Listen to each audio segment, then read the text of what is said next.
Hi, you guys, and welcome to Nosy Bystanders Live. I am your host, Chief Nosy Bystander.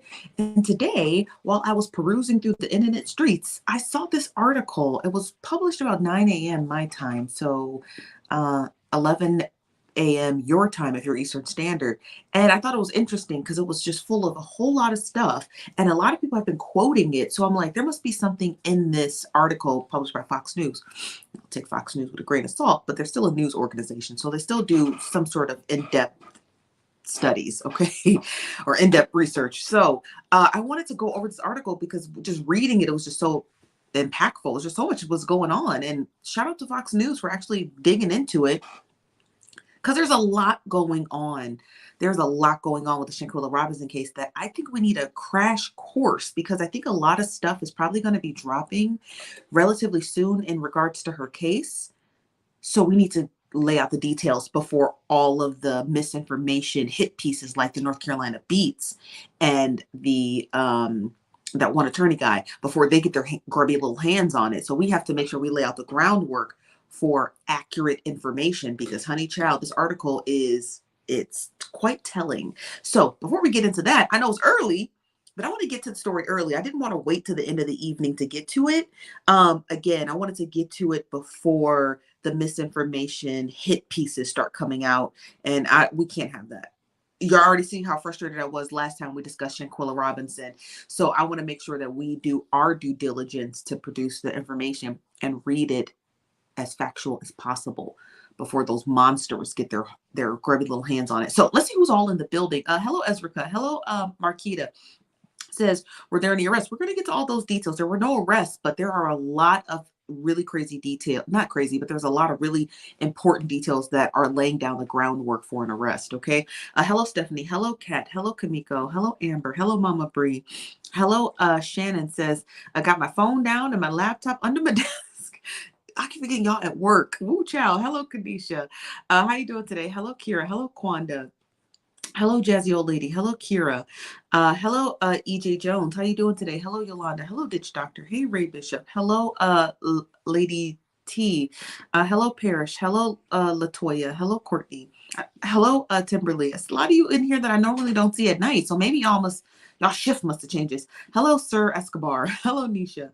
Hello, Candace. Hello, Jalen. Hello, Laurel. Hello, Marie. Hello, Chas Princeton. Hello, Valerie. Hello, Sheree. Hello, Auntie Tonisha. What's up, Blaze 106.91? Hello, Shell Thornton. How are you doing today? Hello, Tamiri. And if I missed you, I apologize. Hello, Greer J. I want to get to everyone, but I really want to get to this article because it's really long. So I want to make sure we get to it first. So today, Fox News had published this article, which is really in depth, and we're just going to just get right into it. So it's titled Shanquella Robinson's case needs high level of diplomatic intervention after the mysterious death of in Mexico, according to the family's attorneys. Now, the family's attorney traveled to Mexico. That's the most hard-hitting part of the story. So we're not getting this secondhand news from someone's living room. Their attorney actually traveled to Mexico, and this is how this article came to be. Okay, so I just want to make sure you know where it's coming from. So the Fox News journalist, Shanquella Robinson's attorney, who had just got back from Mexico. Okay, good. The groundwork has been laid. All right, let's get into it.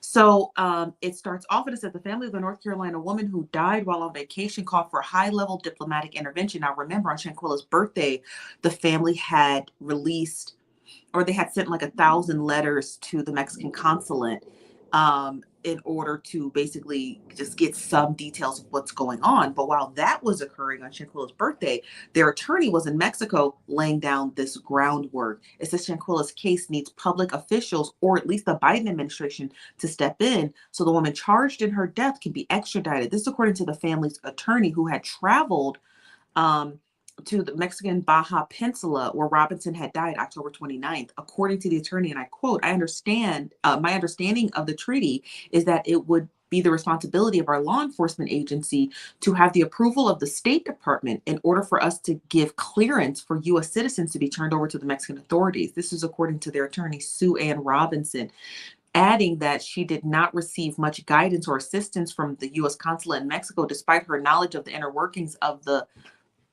legal system in Mexico. I just tell you right now, the Mexican consulate, that's not their duty. So if she thought that she was going to go to the, I mean, as an attorney, she should already know that going to the Mexican consulate, it's not going to do you any justice. So there was no point of going there, but it's understandable that that's where she went first. It says the biggest takeaway of my trip was how difficult it was to get information when an American dies abroad, said their attorney, who is not related to Shanquella, but it is the family's attorney. The lawyer added that the Mexican officials told her that their investigation was done and the ball is now in the court of the United States to agree to extradite the woman they have charged with femicide. That happens to be Dejanay Jackson. So that is the most important part before we get more, because this is a long, detailed article. So they said, the Mexican authorities said, oh, we're done. So if you don't know the process of extradition, let me help you understand, because again, half those crackpots who have been discussing Shanquella Robinson's case never laid down what an extradition even looks like. So we'll do that for you. So an extradition, my hair is wet. So an extradition, specifically when it comes from two regions who have two different dominating languages, the first thing is they have to submit it in both English and in Spanish. And the translation has to be exactly how it is said to be written in English. That's where the long process takes. So a lot of people didn't quite understand. They're like, why is it taking so long? Because it has to be translated. It literally has to be translated. If you mess up just one character of a person's name, you have to start from the beginning.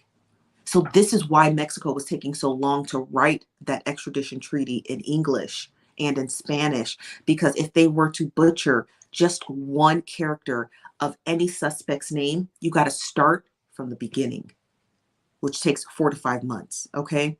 So it has to be written perfectly. That's where the long process takes. The United States, according to the justice.gov or the OIA, stated that it takes them about 3 weeks to have it translated back. So it has to translate forward and backward, right? It has to translate forward and backward in English and in Spanish correctly, grammatically, or it gets rejected and Mexico starts over. So Mexico has stated to Shanquella's family, we've completed our end of the bargain, right? We wrote the extradition treaty, we had it translated twice, and we submitted it to the Justice Department. It is now up to the Justice Department to translate it back and then issue a warrant for extradition for Dejanay Jackson.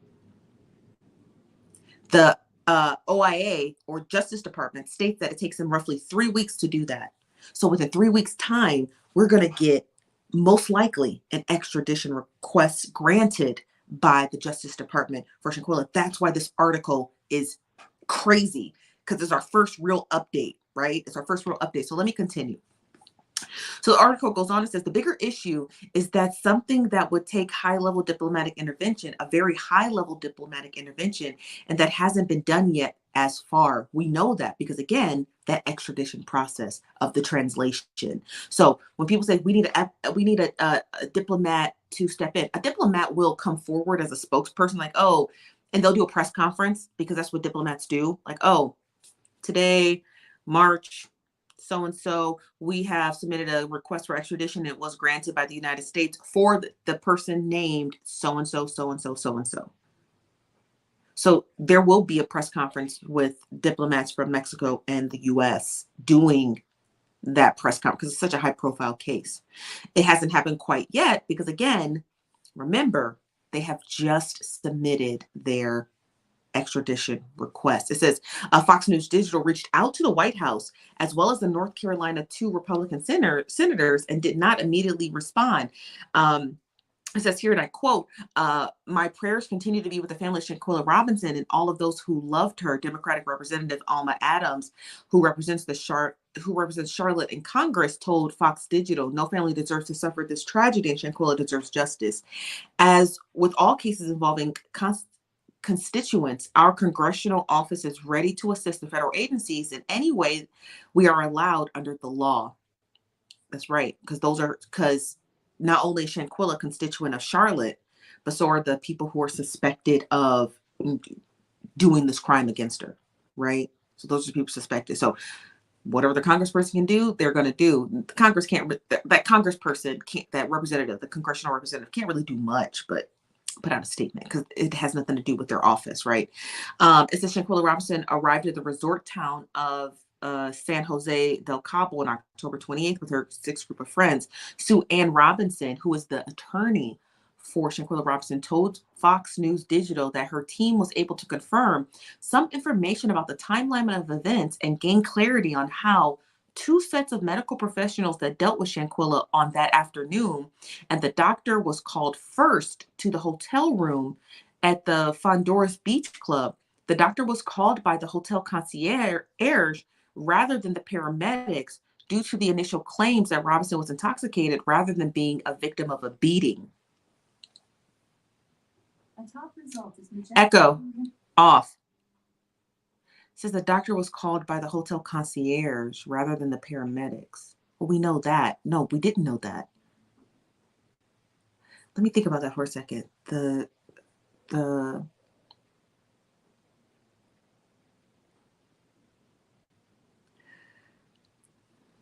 means that the people in the hotel called the concierge.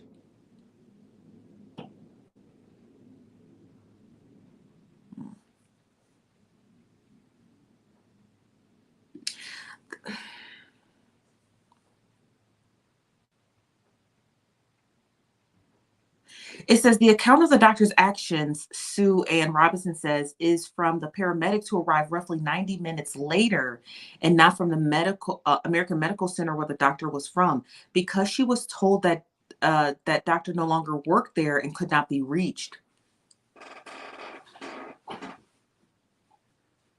Not the doctor quitting.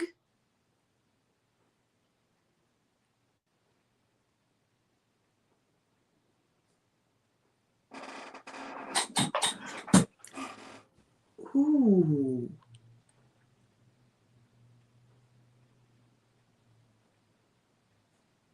That's strange.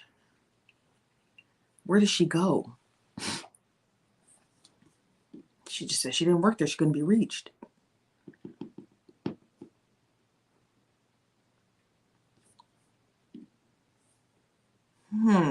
It says when paramedics did arrive, they allegedly said that Shanquella Robinson no longer had vital signs, but continued CPR for another hour before the doctor on scene made the call to stop life-saving efforts.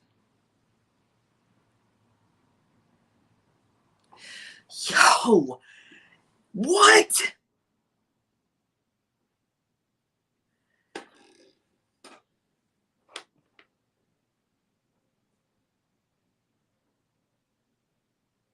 So before, they said that the doctor was called by the concierge. We got that part. And then they said that the doctor was there before the paramedics. Now, according to Shanquella Robinson's attorneys, the paramedics got there before the doctor. The paramedics attempted to revive her for an hour, and then the doctor showed up and said, just stop.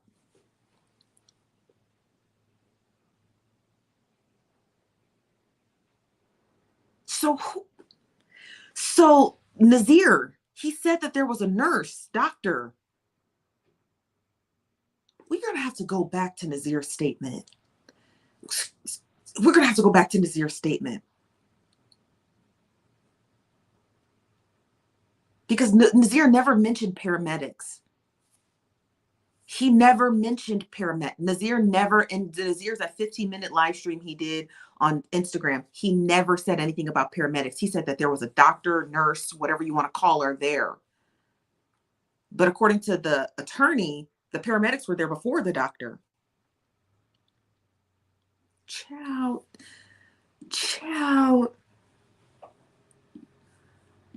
Let me get to some of y'all comments, because are y'all as confused as me? She said, what? Child? This one, Jazzy says she wants to know parts of this. I bet she don't agree with how things went. This from Stephanie said the pressure and publicity of the case was becoming too much for her, so she bounced. What's up, Shell Thorne from Facebook says, I'm sure because of this statement, she was fired.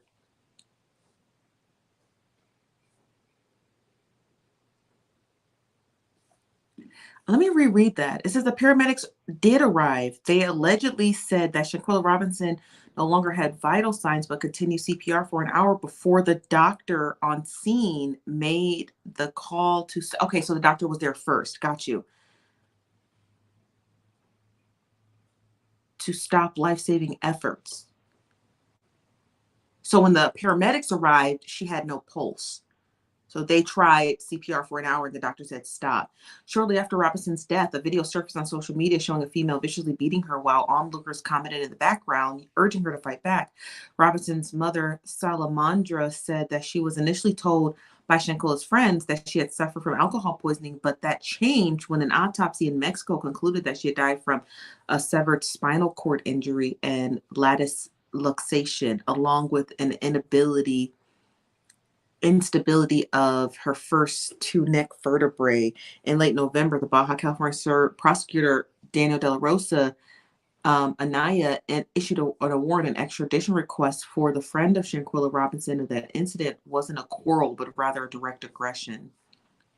Sue Ann, the attorney, told Fox Digital that Anaya's office verbally identified the indicted friend, but added she is not aware of any arrest having made of anyone involved.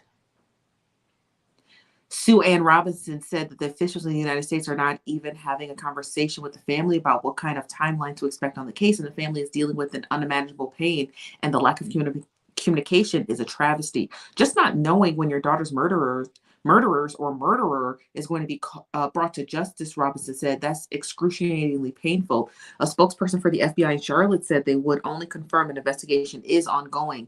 The State Department spokesperson told Fox Digital that the department has no higher priority than the safety and the security of U.S. citizens overseas, and that the purpose of a thorough investigation into the circumstances of this incident is to closely monitor the local authorities' investigations. The spokesperson added that the department does not provide commentary on investigations or direct further questions to the FBI.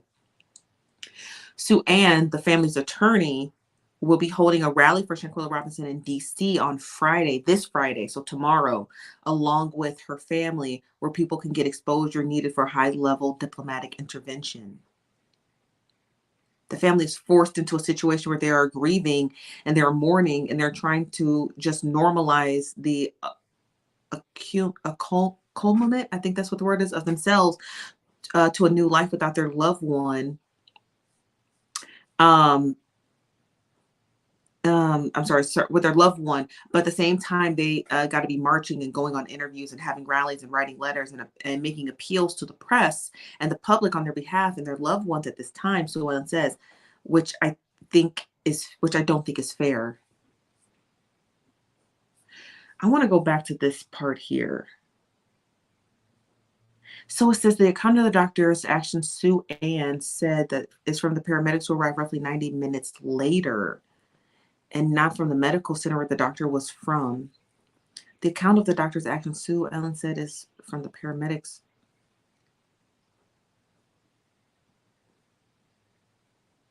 So she can't find the doctor. When paramedics did arrive, they allegedly said that Shanquella Robinson no longer had vitals, but continued CPR for another hour before the doctor on the scene made the call to stop life-saving efforts shortly after she died. It says Sue Ann Robinson told Fox Digital that her team was able to confirm some details of the timeline. It says that the doctor was called by the hotel concierge rather than the paramedics.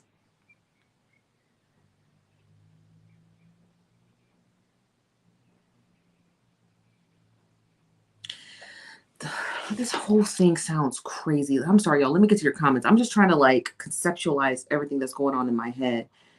This is from G. White. Says, according to the police reports that have been shared, Shanquella suffered a minute toxic seizure at 4:20. Once you're called the ambulance at 4:36, and the ambulance arrived at 5:25, which all sound accurate.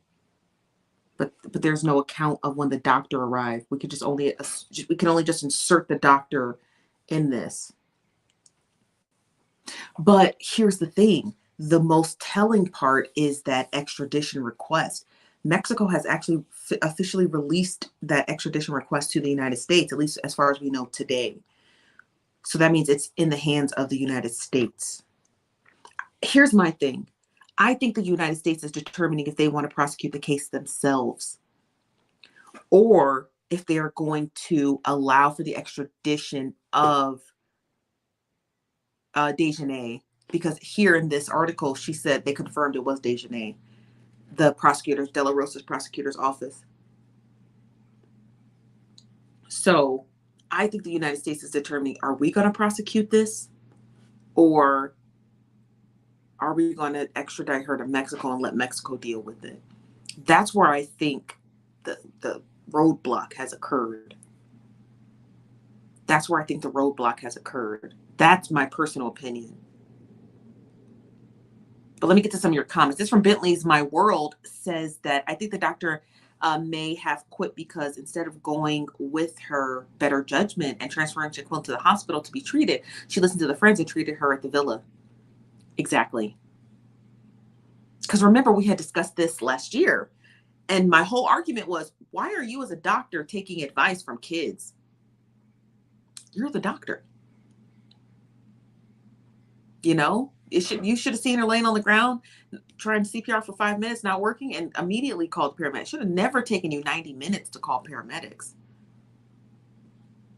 Or whenever she called them and they arrived. You understand what I mean? This is a multi-billion-dollar resort. The paramedics are like that on the scene because there's drunk people everywhere. So I don't think the paramedics was like, oh, we just can't find the villa. No, you guys, come on. If they have a doctor on call, they definitely have paramedics who can show up within 10 minutes, you know? So there's something happened in that gray area where I don't know if the doctor was nervous or if the kids were just like in her ear, like, no, don't call, just work on her, just work on her. So I don't know what the dynamics was going on in that home, but she don't work at that job no more and we may never find her. But I would love to hear from her. I can't believe they can't find her.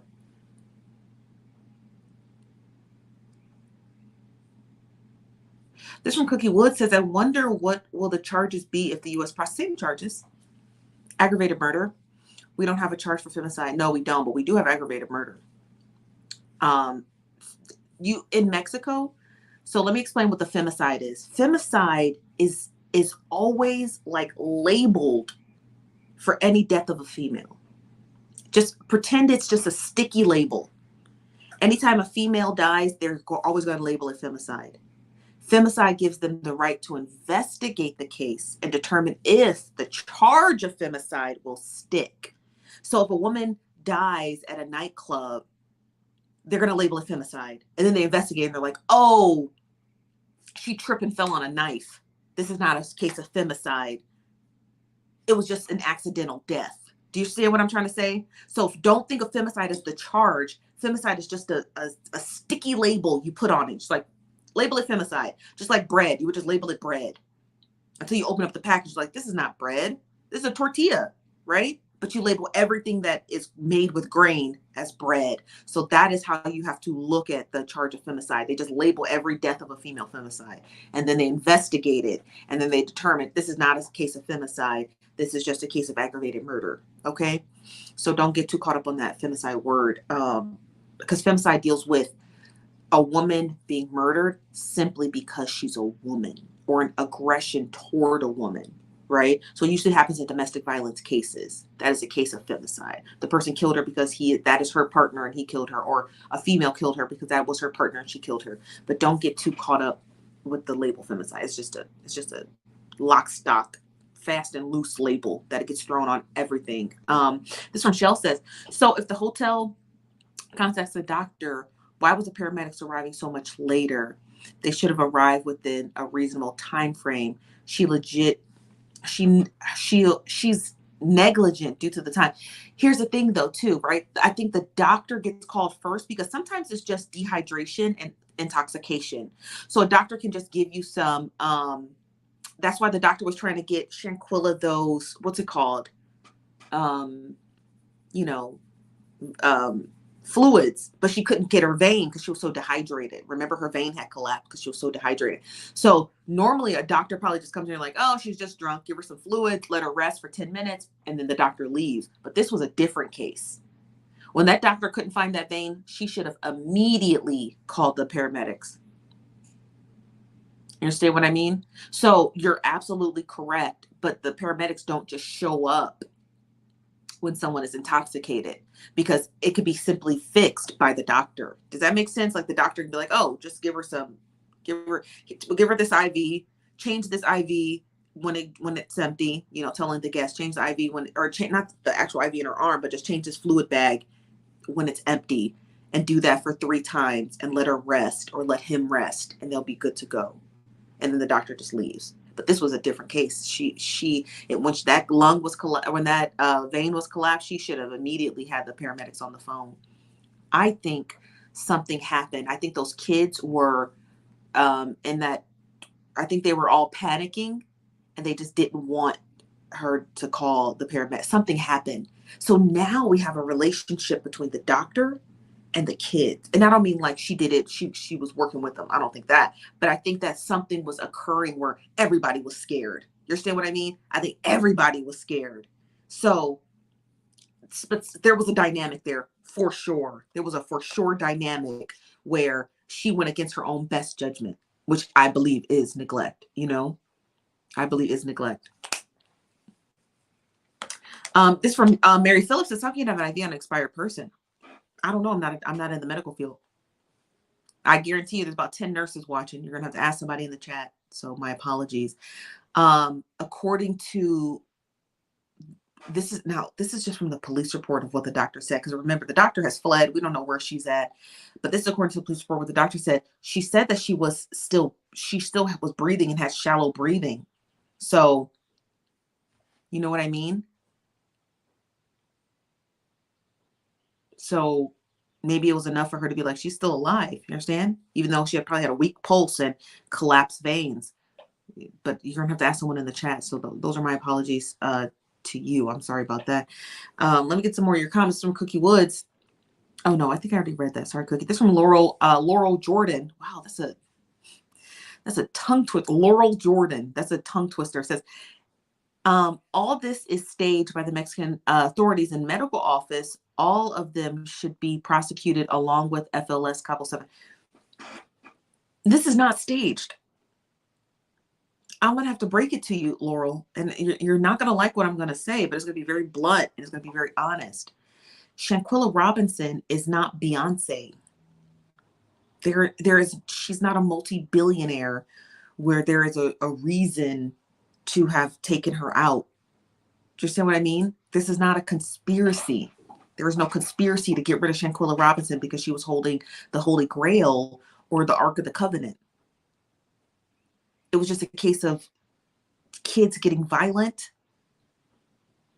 and just really bad, a doctor using poor judgment. But there's no cover up, and you're going to have to get that thought out of your head, because that's not real. That's not real. That's not real. No. And Nazir had nothing to do with it. We've discussed this before. If you're new here, we've discussed this before. Nazir had nothing to do with any of this. That crackpot, the North Carolina beat, had dragged Nazir so bad through the mud that even if we were going to get the full account of what happened, Nazir has all but locked up his social media, so no one will ever be able to talk to him. Because bad conspiracy theory journalists, I'm going to use the term incredibly loosely, according to the North Carolina Beat, incredibly loosely, because he's not a journalist, he's a crackpot, have denigrated the story so bad that there are people out here like yourself, Laurel, and I'm sure you're a nice lady, believing in conspiracy theories that this was the Shanquella Robinson is not Beyonce. There's no reason to just take her out of this world. It was just bad kids doing bad things. You understand what I mean? But there's no conspiracy behind that. There's no conspiracy behind that. So don't get too far up. Don't get too far out. Okay? Don't get too far out. I feel like you're missing the mark here. This from Jazzy Old Lady says, I promise the hotel gonna cover this up.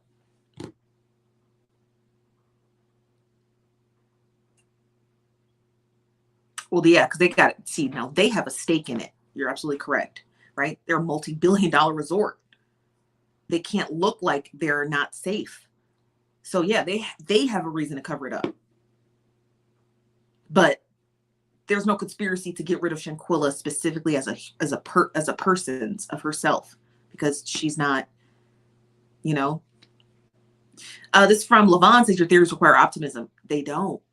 I actually have a background in research and analytics, so none of my theories require optimism. These theories require you to have a brain.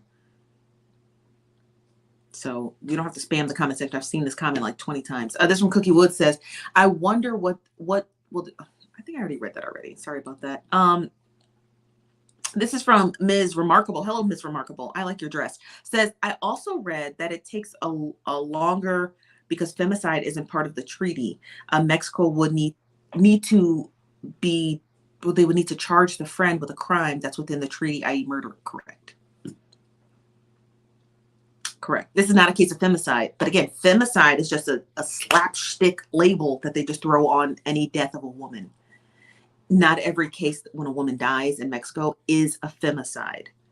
It's just what they label it so that those cases can actually be properly investigated as femicide. Does that make sense? Right? So, because prior to them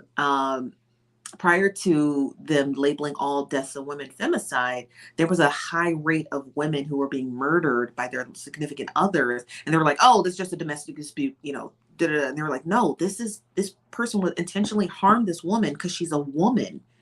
So Mexico was like, okay, we're going to start labeling all deaths of women femicide so we can properly investigate, was this person targeted because they're female? So that's where that comes from.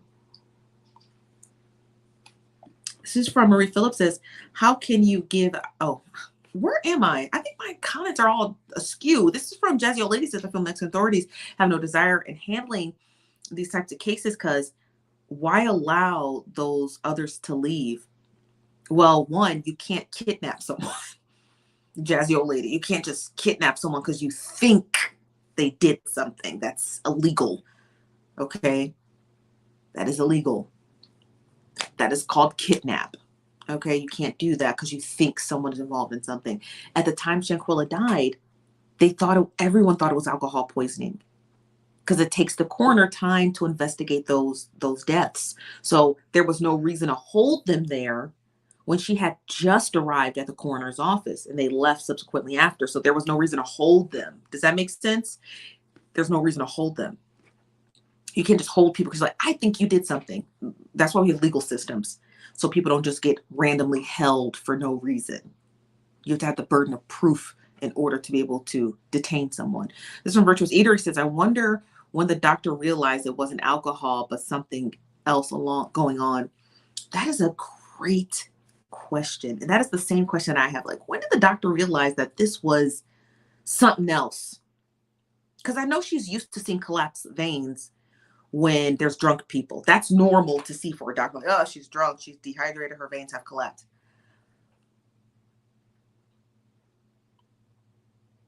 But at what point, when the kids were all in the house and, you know, maybe let's give the doctor the benefit of the doubt. She's like, we should call the ambulance. And there were people telling her, no, just try to work on her. I wonder if she was advocating to call the ambulance sooner and there was some pushback, did her medical spidey sense go off? Like, what's wrong with this girl, really? You know what I mean?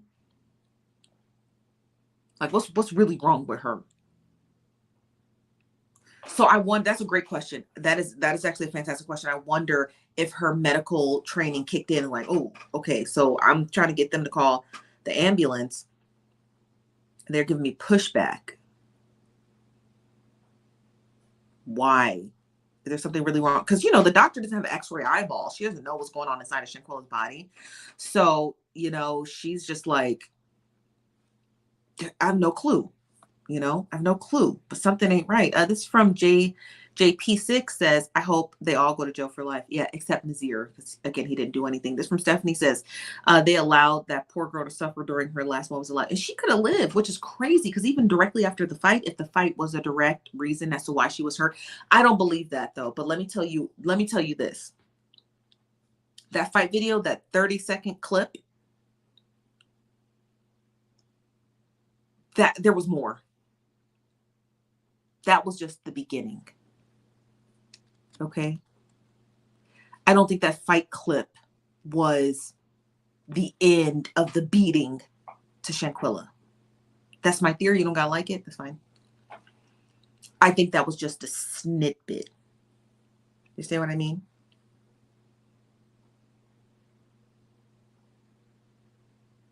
I think the beating continued for a while. And it could have been with other people. I think it continued for a very long time. You know, because that beating was not enough to crack her neck, in my opinion. It's too short to even analyze. I think that it happened because it was Snapchats. Well, that video we watched was a screen recording. There are people, which is crazy, but there are people out there, you guys, who actually have the rest of those videos. Because it was all done on Snapchat.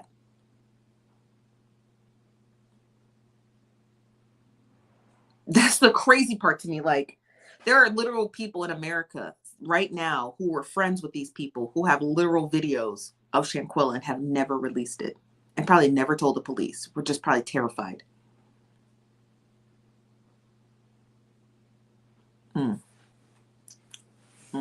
Yeah, it's just insane to me.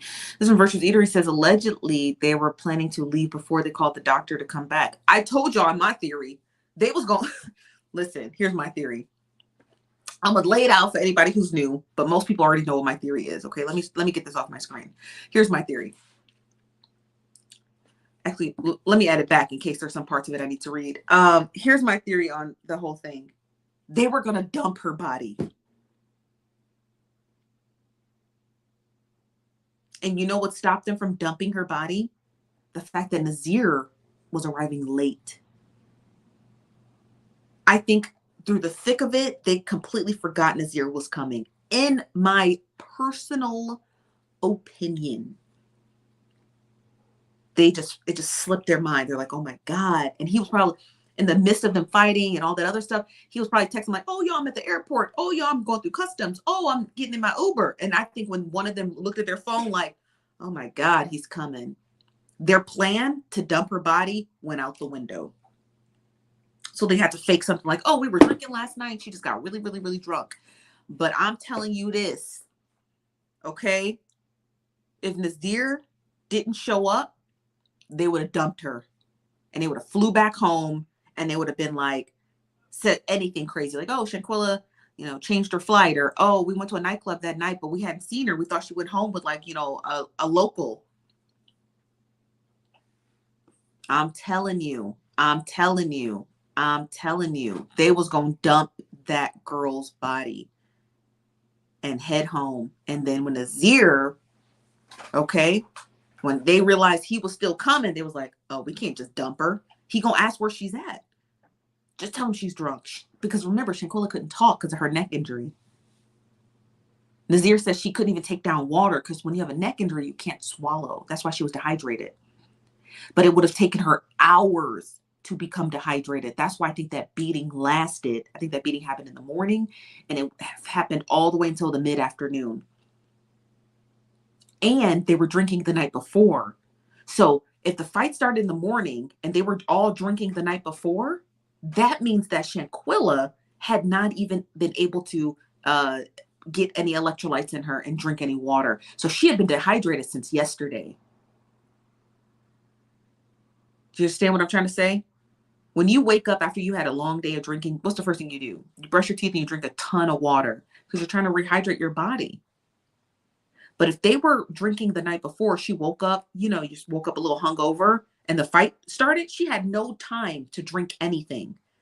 So she had stayed dehydrated from the night before. But they was going to dump her, honey. They were going to dump her. This one, Demetrius 4. What's up, Demetrius? Said Nazir says he helped her move and rubbed her head. If she was paralyzed, he would have had to lift and drag her because of her body. Her head would have just been dropped and flopped around. I don't know.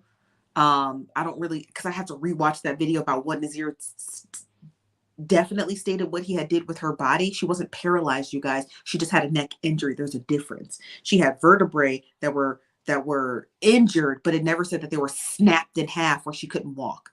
All it said was that it restricted her ability to swallow.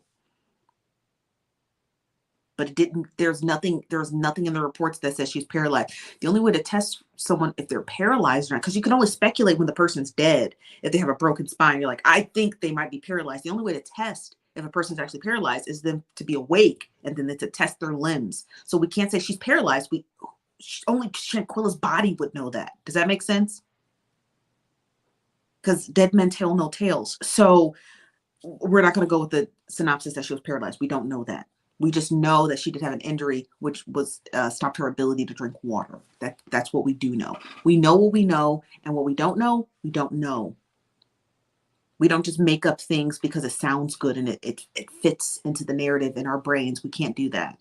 We did that. We let the North Carolina beats and the lead attorney do that over the winter. We're not going to do that again. These are very new developments and findings in this case. And what we're not going to do is implement kabuki theater and wild conspiracy theories about things that we can't prove. Okay. This from Tamiri says, I really want interrogation tapes. Not sure if we'll ever get them in the future.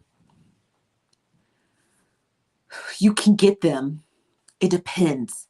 Because remember, what we have as U.S. citizens, which most people don't have, are FOIA requests, right? The Freedom of Information Act requests. So if federal agents do sit down with these kids and they ask them these questions, we can submit a FOIA request so long as the federal government doesn't deem it classified. If it's not classified, which I don't think it is, because Shanquella Robinson doesn't work for the State Department. So we might be able just to submit a FOIA request and get those interrogation tapes. Yeah. So we would get them. You just got to file a request to get them. Too easy, right? That's when Jazzy Old Lady says, I should have asked if they were questioned before them leaving and not saying, why did they allow them to leave? No, they weren't questioned because, again, it wasn't a murder when they left, you guys. It didn't become a murder until that video dropped.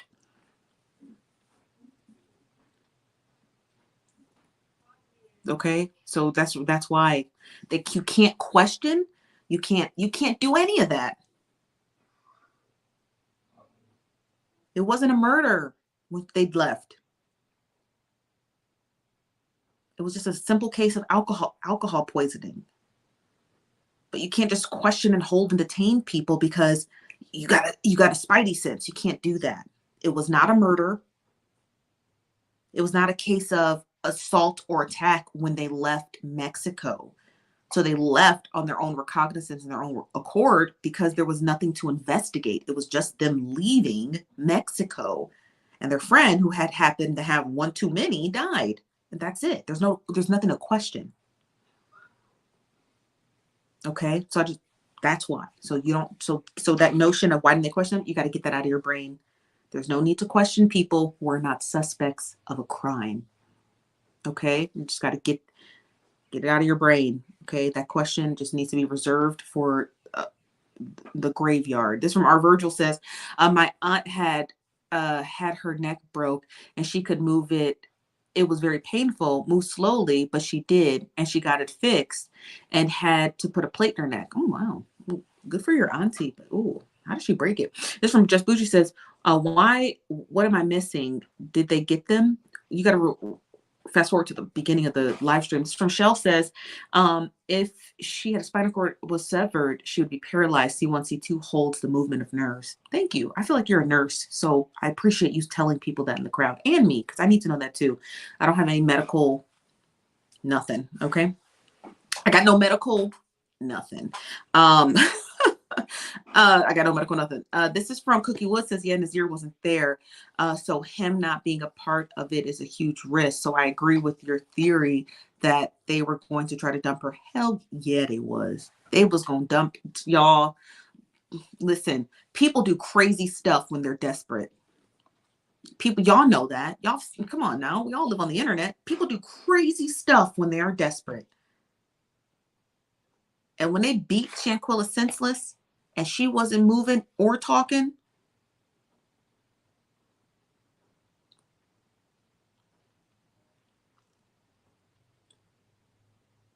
she had to go. They didn't know how she, and I know they were plotting and scheming. to figure out where she was going to go, but she had to go. But Shanquella's saving grace was actually Nazir. He showed up, and that is what allowed her to not be dumped. And this is my personal theory. That is what allowed her to not be dumped. That is what allowed her not to be dumped, because he showed up. And I think it just threw them all off. This Michelle Thorne says, I am. I answered the question too. Thank you. Remember we had a doctor and we lost her? This from Diane Ortiz. What's up, Diane? Says U.S. does not recognize femicide. Mexico has to redo the paperwork and change to murder. If Mexico stated that they had already submitted it, the proper paperwork that goes to the OIA or the OIA Justice Department, I'm pretty sure it didn't include femicide. I'm pretty sure it didn't. I'm pretty sure it just included murder. If they said, hey, look, we're done. We submitted our paperwork. It's up to the United States. The ball is in their court, whether they're going to give us the extradition or decide to take the case themselves. But I know for a fact, there's no way that they're going to submit haphazard paperwork. We're talking about, you guys, we're talking about international prosecutors. We're talking about prosecutors. We're talking about Daniel De La Rosa, who is the lead prosecutor in Baja California Sur. I'm sure. And if you just go to his website here, which I think I have, is this it? Yeah, if you go to their website here, I'm going to pull this up. Hold on.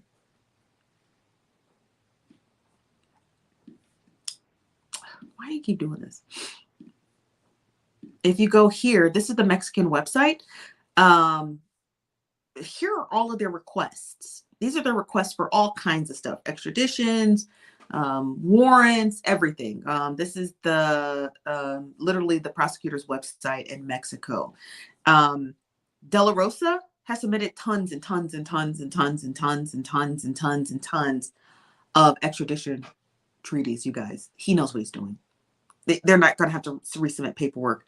I'm just going to just do this for myself. I'm going to put my hat on a seasoned prosecutor who has submitted hundreds of extradition requests to the United States specifically, and not just a bunch of random people cackling in comment sections across the internet. And I'm not referring to you, Diane. I'm just referring to other people like, oh, it's wrong. He did it wrong. It was all done wrong. He's going to have to restart. I'm not going to listen to those people.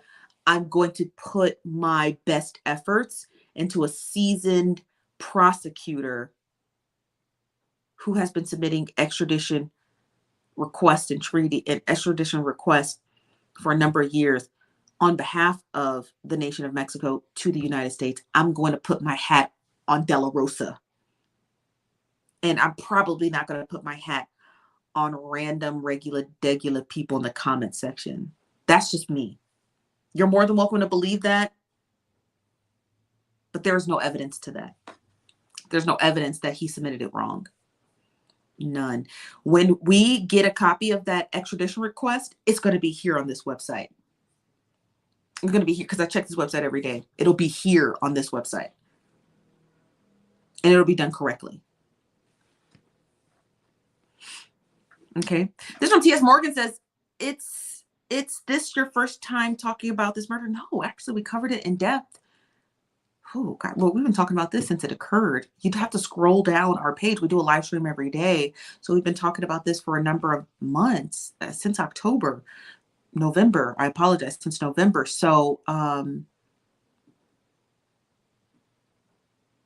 yeah, no. The only reason why I have this much information on is because we have been covering this story, as well as I have a degree in political science, international relations, data analytics research, all that good stuff from Elmhurst University. So when it comes to stuff like that has to do with international stuff, I'm pretty well seasoned on it. I know how that works ish, with more research, right? It always requires research, but we know what we're discussing here, and we know exactly what's occurring internationally. Does that make sense? So I do my best to make sure I provide the proper information before I even discuss it. Okay. As from Jazzy Lady says, I remember people kept saying the Fed/US wasn't going to touch this case. It depends. Okay. It depends. When Mexico submits extradition treaties anywhere, they can submit when Ireland gets involved, because Mexico was asking for them to turn over a person. There's a department for that. Does that make sense? There's a department for it. So when people are like, Ireland's not involved. Yeah, it is. If I have to read the fucking paperwork, translate it, and then turn over the person, I'm kind of involved, but not in the sense that you think. Right? Not in the sense that you think when people say involved. So again, it's there's a lot of semantics going on in the chat, and I'm concerned for you guys. So I want to make sure we lay everything down because everyone's playing a lot of touch and go semantics. So when the United States says they're involved, they do have the right. It's different. They do have the right to actually prosecute this case because the person who died happened to be an American citizen. But they also may not want to. They may not want to have to deal with the tax dollars of having to prosecute 5 people, 6 people, you know? So they could just be like, we're just going to process the extradition request and then just turn these people over to Mexico. Does that mean they're involved? Yeah, somebody has to prosecute, or somebody has to process that paperwork. Somebody has to process the paperwork. There's no way America could just not touch anything. So I just want you guys to just steer clear of playing semantics in the chat. When America says we're processing the extradition request,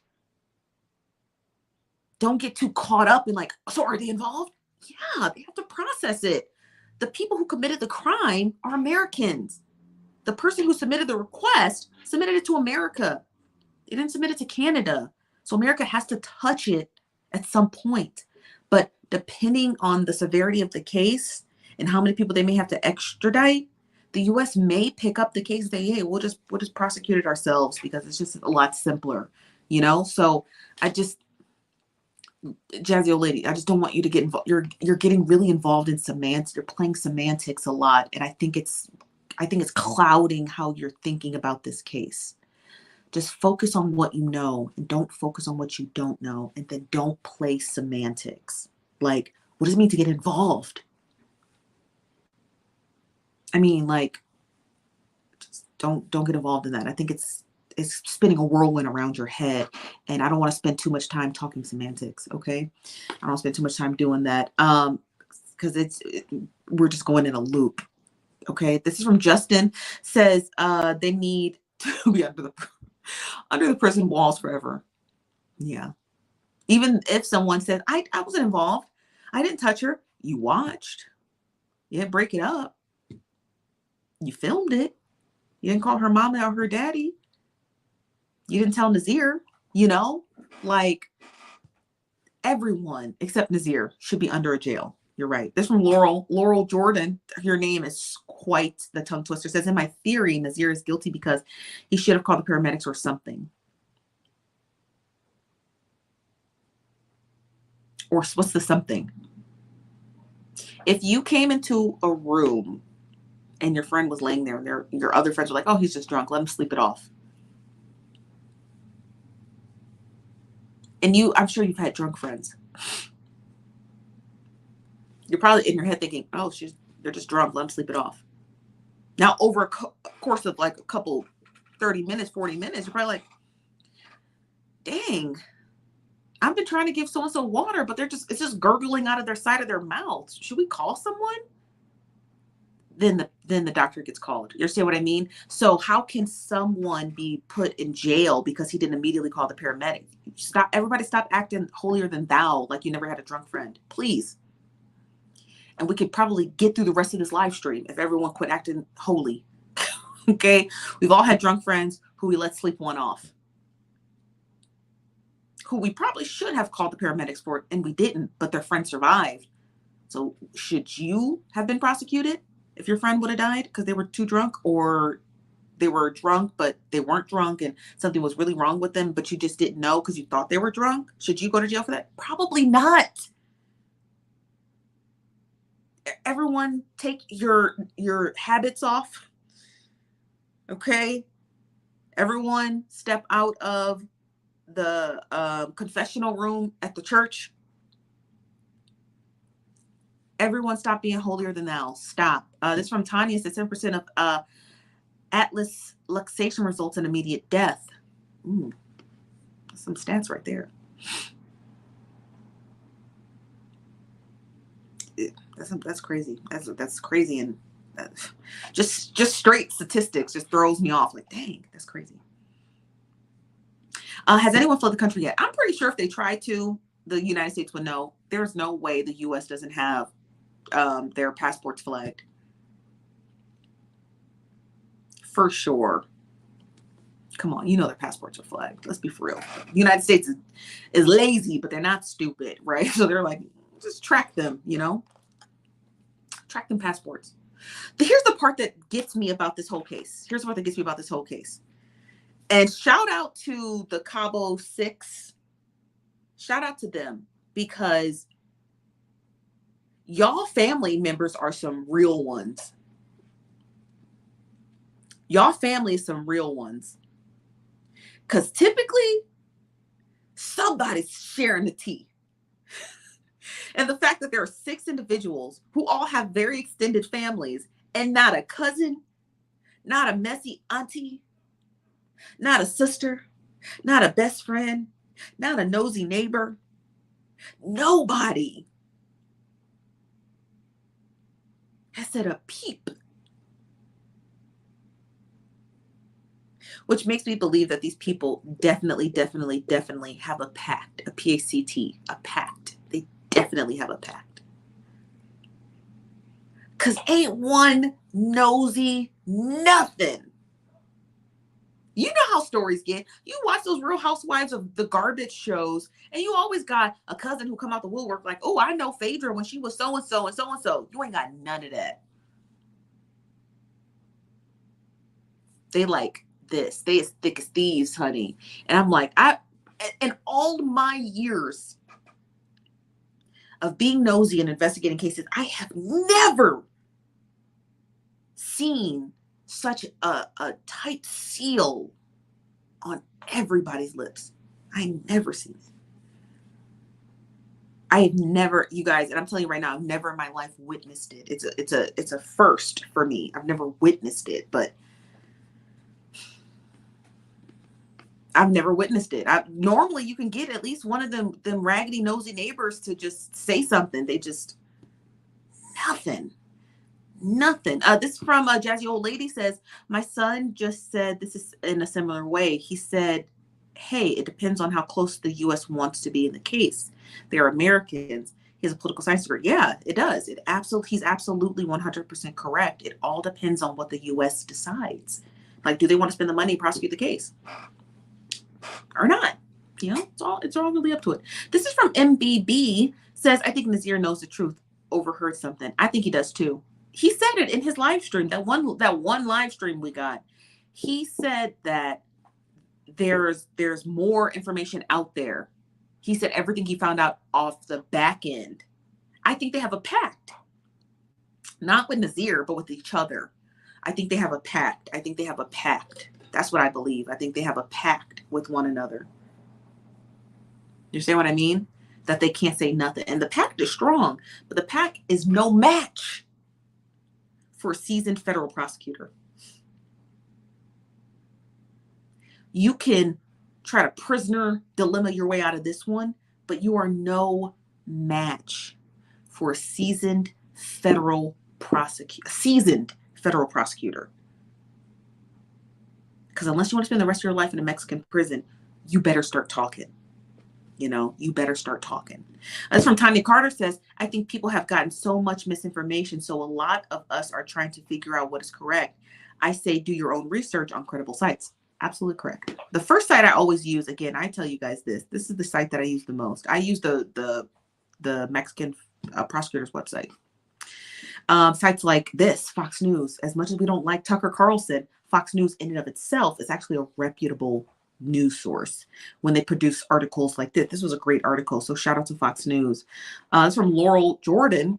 It says even Nazir wasn't there during the attack. He can't deny that poor lady needed medical attention, not in her condition. He's not a doctor, you guys, and he doesn't have x-ray goggles. He doesn't know those things. That's what you think he should know based off of your experience. Separate yourself from the situation. Does every single person who is involved with a person who is inebriated or drunk or injured, should they know off the top of their head what's wrong with them? No. You got to get it out of your head. This is the one case that drives me the craziest because too many people are playing shoulda, coulda, woulda. Well, I would have did. Well, I should have did. Well, I could have did.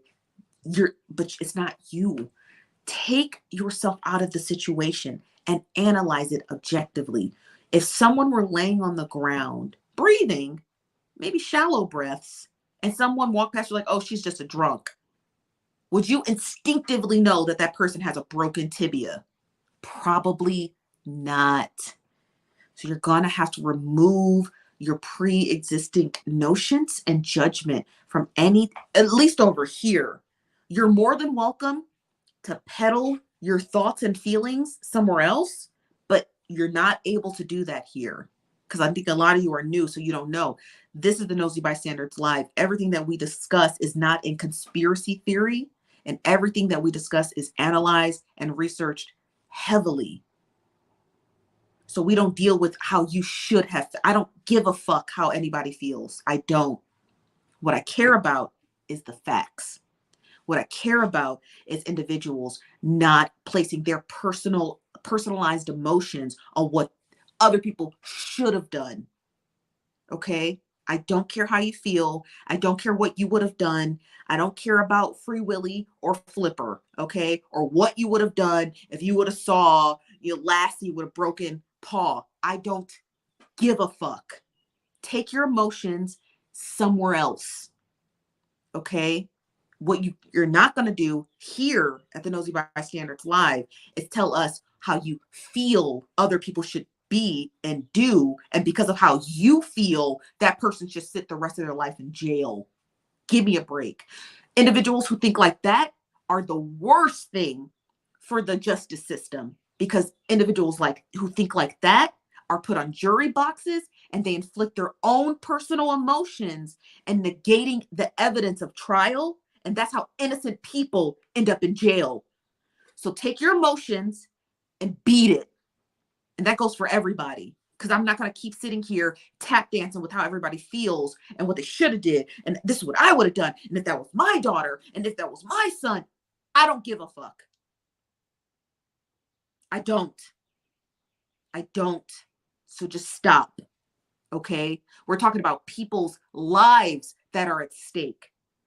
And you're talking about what you would have did as a mother who rescues puppies. We don't care. We don't care. Innocent people could end up in jail, right? This is about correcting the misinformation that came out during Shanquella Robinson's case that almost had me losing my hair and going bald, because too many moms trying to rescue people kept showing up in our comment section telling us what we shoulda, coulda, woulda did. You don't want to, I want to hear from doctors and nurses about these injuries. I want to hear from individuals who have political science degrees, who understand international relations, who understand treaties and extradition treaties. That's what I want to hear from. I want to hear from attorneys. I want to hear from individuals who have a foundational understanding for it. Or I want to hear from people who are like, you know what, I may not have all those different accolades, but I do like to research information, and here's what I found. That's what I want to hear from. I don't want to hear from moms who watch cat and dog videos, okay, all day on the internet, because there's no room for that here. So if you're not going to be objective and be like, you know what, I wasn't in the situation, so I don't know if I would have recognized if Shanquella was actually hurt to a further extent. And because I can't determine that, I'm not going to place judgment on innocent people. You're talking about a man's life. You just type it in the comments. You're talking about somebody's life. You're talking about somebody's life. And you don't have no evidence for it. Thank God. Thank God. Okay, that the emotional people are not sitting on a jury box, because y'all would fry people to death. Like, oh, well, that victim reminds me of my daughter, so he definitely did it. Even when the evidence says he was 30,000 miles away. Be for real. Be for real. People inflict their emotions too much in the legal system. And that's why we have to have so many innocent people in jail. even when the evidence was right in their face. The DNA evidence didn't match. Yeah, I know, but that little boy reminds me of my nephew. So go to jail, even though there's no extenuating evidence to prove you did it. But come on. How do you sleep at night? How do y'all be sleeping at night? Just knowing you could just willingly just accuse someone of a horrendous murder.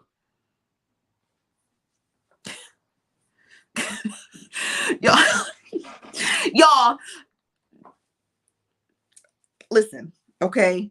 Listen, I got a short fuse today because I knew for a fact that discussing this case was going to get me hot and bothered. I knew it. I already knew it because I knew that the nuns and the nurse and the, I'm sorry, the nuns and the moms who, the dog moms and all those other women who, who are hyper emotional. I knew they were going to come into the chat, and I knew it was going to irritate the ever living fuck out of me. I already knew it. I was like, they're going to come and they're going to stop the process of me just thinking and analyzing and you guys thinking and analyzing. You understand what I mean? Like, they're going to stop the process of us doing that.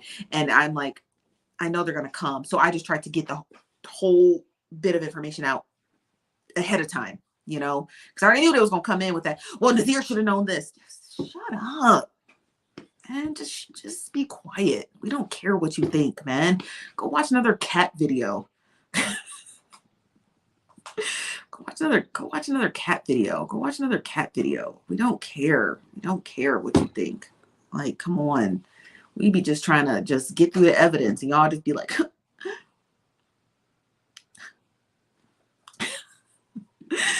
Sheldar says, now, Chief, I'm a mom who loves dogs and cow videos, but also advanced practice. Yeah, but there's a difference, though. You understand it's a difference. The reason why, I'm going to tell you why it's a difference.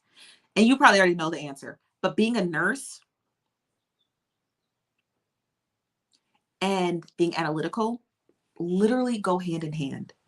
Because if you were hyper emotional, Shell, then you would judge your patients before treating them, and you don't. At least we hope you don't, which I don't think you do.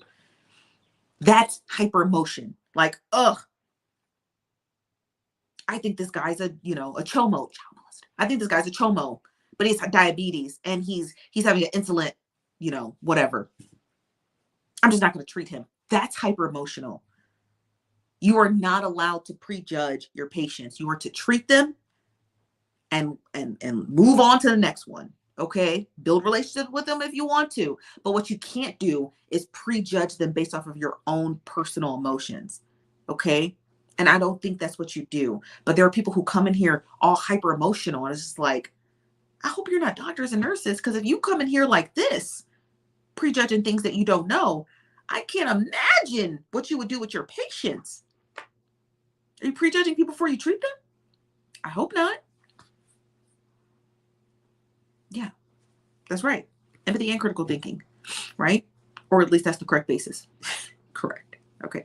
This from Parrish. What's up, Parrish? I ain't seen you in a while. Says, right, Nazir on everybody's radar instead of the person actually attacking her. Come on.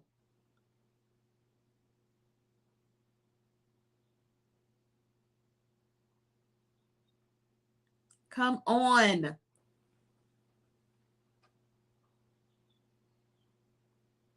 Said it better than I could. Said it way better than I could. Y'all talking about a man who didn't even show up like he's a time traveler. Okay, because Nazir somehow figured out quantum physics before quantum physicists have, and had gotten his hands on a good old time machine.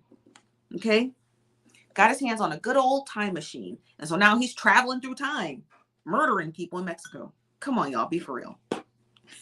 This is where Nikki Williams says, what's up, Nikki? Says they just want Nazir to be guilty of something. Because God forbid, right? People are at the wrong place at the wrong time. God forbid. Like, that never happens. There's no such thing as being at the wrong place at the wrong time. Okay. Cookie Wood says, Steph, I want you to start a Patreon. I'm sick of you getting sidetracked. I'm drinking coffee. It's 1 o'clock in the afternoon. That's why I'm getting sidetracked. I'm not gonna start no Patreon. This is free. Okay? Got to give this away free. But you guys, that's all I have for you today. We'll be back tonight. It's Thursday. We'll be back tonight at 5 p.m. Pacific, 8 p.m. Eastern here at the Nose Up. Don't leave, because I got to show you something. Don't even leave. I saw y'all scrolling. Before you smash that like button on your way out, I want us to discuss this story. We're discussing this tonight because this has to be talked about unless something pressing drops, which I doubt. I want to get started on this. We're going to be discussing this.